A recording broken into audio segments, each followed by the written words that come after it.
وہ لوگ بدکار تھے، بدکاریاں کرتے تھے، آ کے یہ گھر لے لیتے تھے اور اس گھر میں آ کے بدکاریاں کرتے تھے، شراب نوشی کرتے تھے، زنا کرتے تھے، شراب و کباب کا ان کا پروگرام چلتا تھا، اور ہم اس گھر میں نماز پڑھتے تھے، لہٰذا ہمیں وہ لوگ برے لگتے تھے، ہم ان کا گلا گھونٹ کے رات کو مار دیتے تھے۔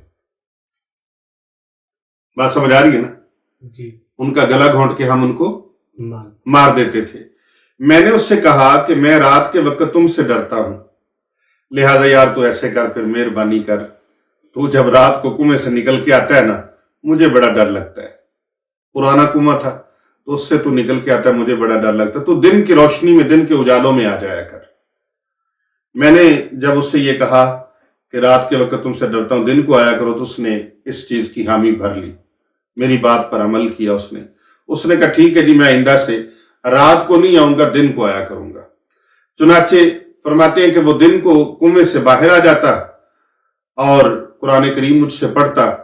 ایک مرتبہ ایسا ہوا کہ وہ جن جو تھا نوجوان کی شکل میں، جو میرے پاس قرآن مجید سیکھ رہا تھا، قرآن کریم پڑھ رہا تھا، تو وہ میرے پاس سبق پڑھ رہا تھا اور میں اسے پڑھا رہا تھا، اور ایک منتر پڑھنے والا دروازے ہمارے پر آیا گلی سے گزرتے ہوئے۔ اس نے آواز لگائی کہ میں سانپ، بد نظری اور جنات کا دم کرتا ہوں، تو ہے کوئی جس نے دم کروانا ہو؟ وہ مغربی شخص قرآن کریم سکھانے والا جو تھا وہ کہتا ہے، جب میں نے بھی آواز سنی، اس نے بھی سنی، تو وہ جن فوراً بولا یہ کیا چیز ہے، یہ کس طرح کی آوازیں آ رہی ہیں؟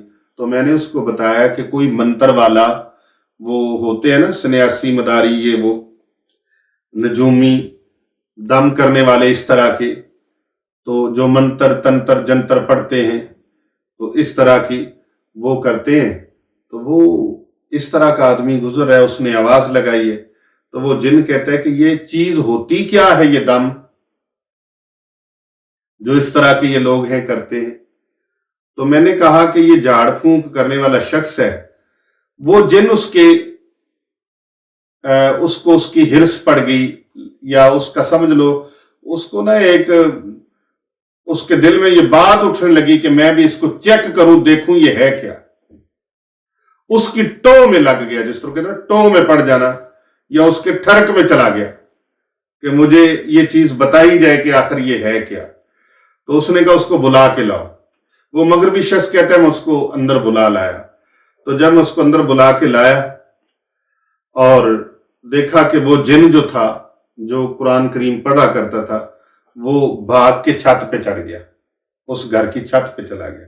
جب چھت پہ چلا گیا تو چھت پہ جا کے ایک بہت بڑا سانپ اور اژدھا بن گیا، بہت بڑے سانپ اور اژدھے کی شکل اس نے اختیار کر لی۔ تو وہ جو منتری تھا، منتر پڑھنے والا، اس نے اس کے اوپر وہ منتر شروع کر دیا۔ جب منتر کیا اس نے تو سانپ جو تھا وہ لوٹ پوٹ ہونے لگا زمین کے اوپر، کیونکہ وہ انسانی صورت سے سانپ کی شکل میں چلا گیا۔ یاد رکھیے، سانپ کی شکل میں اگر جن کو قتل کر دیا جائے تو اس کے اوپر کوئی قصاص نہیں ہوتا، اس کے اوپر کوئی قصاص نہیں ہوتا، اس کے خون کا بدلہ کو حد نہیں لگتی۔ وہ سانپ کی شکل میں لوٹ پوٹ ہونے لگا، یہاں تک کہ گھر کے درمیانی حصے میں، گھر کے صحن میں، وہ اوپر سے چھت سے نیچے گر گیا۔ جب نیچے گرا تو وہ شخص جو اس کے اوپر منتر پڑھنے والا تھا، اس نے اس سانپ کو اٹھایا اور پکڑ کر اس نے سائڈ پہ وہ گدڑی لٹکائی ہوتی، بجاتے ہیں بانسری کے، کیا اس کو کہتے ہیں مجھے تو نہیں پتا، وہ چیز جو بجاتے ہیں، ونجلی کہتے ہیں، بانسری کہتے ہیں، تو اس کو کر کر کے اس نے اس سانپ کو اس نے قابو میں لے لیا۔ جو سانپ تھا، اژدھا تھا، وہ چھوٹا ہو گیا، کمزور ہو گیا، اسی وقت ہی اس کی جان کمزور پڑ گئی، یعنی لیزی ہو گیا وہ، تو اس نے اس کو اٹھایا اور اپنی گودڑی میں ڈال لیا۔ پہلے بہت بڑا نظر آ رہا تھا، پھر وہ چھوٹا ہو گیا، اس نے اس کو اپنی گودڑی میں ڈال لیا، اور میں نے بڑا اس کو منع کیا، روکا کہ اس کو نہ لے کے جاؤ، یہ کچھ اور ہے۔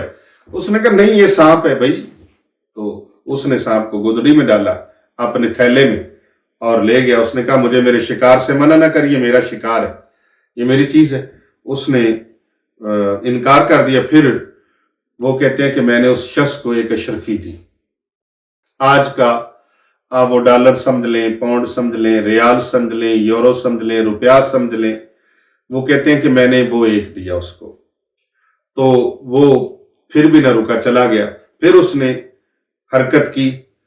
سانپ سے جن کی شکل میں ظاہر ہوا، لیکن وہ کمزور ہو کر پیلا اور دبلا پتلا ہو چکا تھا.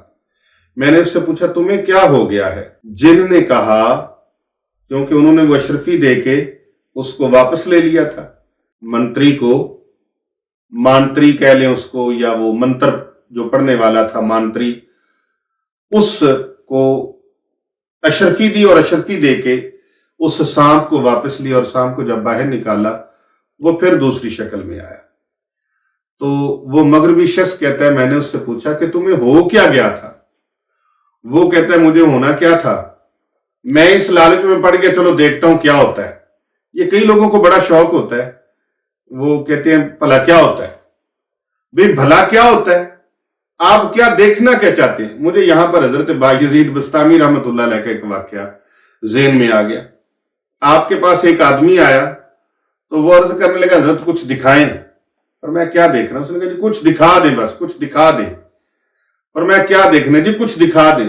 وہ اصرار کرتا رہا، مصر رہا اپنی بات پر. آپ نے فرمایا جاؤ وہ آستانے کے باہر چلے جاؤ، ایک پہاڑ ہے اس کی غار میں جا کے دیکھو جو دیکھنا ہے. وہ ادھر گیا تو وہاں ایک اژدہا منہ کھولے کھڑا تھا. اس کے اوپر جھپٹا. وہ بندہ بھاگتا ہوا آیا اور اس کے جوتے اتر چکے تھے اور کپڑے خراب ہو گئے پیشاب سے. بیچ میں اتنا سرپٹ دوڑا نا کہ اس نے دوڑ لگا دی اور حضرت کے آستانے کے باہر آ کے مجھے بچاؤ مجھے بچاؤ مجھے بچاؤ. فرمایا عجیب لوگ ہو، کبھی کہتے ہو دکھاؤ دکھاؤ دکھاؤ، جب دکھاتے ہیں پھر کہتے ہو بچاؤ بچاؤ بچاؤ. تو یہ دیکھنے کے لیے کہ بھلا ہوتا کیا ہے، تو اس سے اس نے وہ دم ڈلوایا.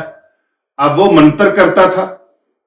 اللہ کا کلام تو نور ہے، قرآن مجید نور ہے، اللہ کا نور ہے، تو اس کی تو برکات بے حد و بے حساب ہے. دکھی دلوں کو سکون ملتا ہے، دکھی ذہنوں کو سکون ملتا ہے، دکھی جسموں کو آرام ملتا ہے. لہٰذا یہ تنتر منتر جو ہیں انہوں نے تو تکلیف ہی دینی تھی. تو جن نے کہا کہ بھئی میرے استاد محترم مغربی شخص کو کہا کہ منتر پڑھنے والے نے مجھے ان اسماء مبارکہ سے قتل کر دیا اور مجھے اپنے بچنے کی امید نہیں تھی. اب جب تم کنویں سے چیخ کی آواز سنو تو یہاں سے چلے جانا. چنانچہ رات کے وقت وہ مغربی شخص کہتا ہے ہم نے آواز سنی تو میں دور چلا گیا. ابن عقیل رحمۃ اللہ علیہ فرماتے ہیں اس کے بعد مجھے اس گھر میں رہنے والے لوگوں سے کوئی پتہ نہیں چلا کہ اس گھر میں کوئی آیا ہے نہیں آیا.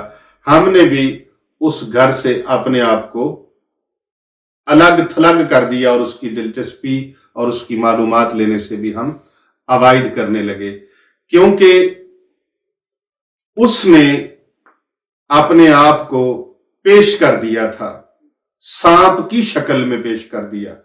حضرت ابو ہریرہ رضی اللہ تعالی عنہ آپ فرماتے ہیں کہ سانپوں کی جو جنات کی شکل ہوتی ہے، سفید جنات کے سوا جو چاندی کی ڈلی کی طرح سفید ہوتے ہیں ان کو کبھی نہ مارو. یہ سانپوں کی ایک قسم ہے، سفید ڈلی کی طرح جو سانپ ہوں انہیں کبھی نہ مارو. کیوں؟ وہ جنات ہوتے ہیں. تم ان سفید جنات کے سوا جو چاندی کی ڈلی کی طرح کے ہوتے ہیں ان کے علاوہ ہر قسم کے سانپوں کو مار ڈالو، لیکن جو سانپ سفید چاندی کی ڈلی کی طرح ہوتے ہیں انہیں نہ مارو، کیونکہ وہ جنات ہوتے ہیں. اور جنات کو اس وقت تک نہ مارو جب تک آپ ان کو 3 دن کی مہلت نہ دے لو. اور 3 دن کی مہلت کا مطلب یہ ہے کہ اگر وہ تنگ کرنا چھوڑ دیں تو انہیں چھوڑ دو، اور اگر وہ تنگ کرنے سے باز نہ آئیں